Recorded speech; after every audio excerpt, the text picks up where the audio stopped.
Good morning, good morning. Morning po. Naabotang kasala. Good morning, Kuya. God bless you. Sabi niya po, sama daw siya sa mission na yun. Wala silang pasok na, no? Ano na? Pang ilan na to na? 3 weeks. Pang 3 weeks na to. Good morning. Mary, ka-Agunda Box, Kaponi, Katekram. Magandang umaga po sa inyo, Katekram. Beblas muna ako kay Tatang. Good morning, Tatang. Good morning, Kasweet Mary, Katekram, Kabooks, kay Alvin. Baka may lakad formado Ano daw? Good morning, Linda. Formado na. God bless. Parang ano lang Yun lang muna.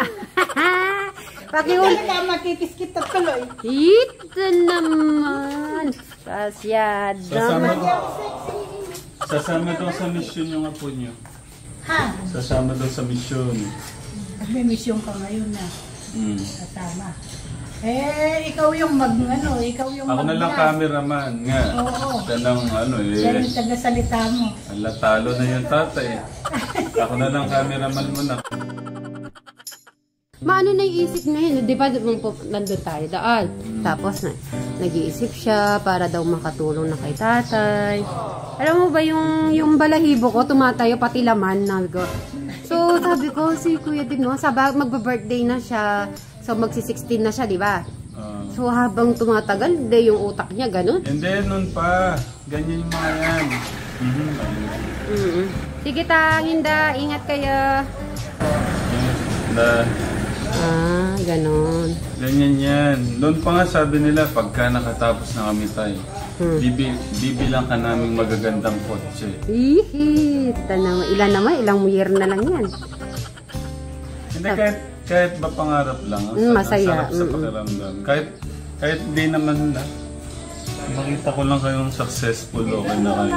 Hindi, pero masarap pa rin yung kung gagawin nila, di ba? Kung yun naman ang gusto nila para sa'yo, why not, di ba? Ano mo na lang, tay natin. Ano lang, Sweet Mary, sa akin lang naman. Ako, nakita mo ba akong may sa buhay, di ba? Wala, luho, wala. Ang luho ko sila. Kaya masaya na ako na yung pangarap nila, yung kasiyahan nila, nakukuha nila. Kahit sa amin ni Nanay Jack, wala naman kaming ang buhay ko namin, Katekram, yung mga anak po namin. Wala ko kaming alam naman ng mga anak namin, wala naman kaming parang luho sa buhay. Diba yung iba, yung mga ganyan, ganito, ganyan. Kami ni Nanay Jack, ang luho namin, yung mga anak po namin. Ano masasabi ni Kuya Dip kaya doon? Masarap na. Yung pangarap namin, maganda sa mga anak namin, ganun. Yun lang yung luho namin.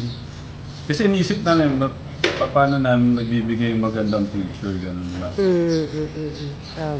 Pero kasarap lang na talagang binigla niya ako. Na-shock ako nung nag-advise siya kay Tipoy. Lalo na yung kay Kuya Enrico, yung advice niya. Basta na, I'm so proud sa sa lahat ng mga achievement mo. Yun lang, huwag ka lang magbago.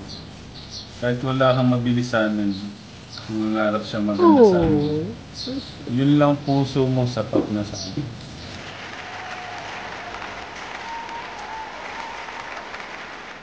Sabi pa, bihasaan na rin siya na-interview, no? Tapos sasama talaga sa'yo.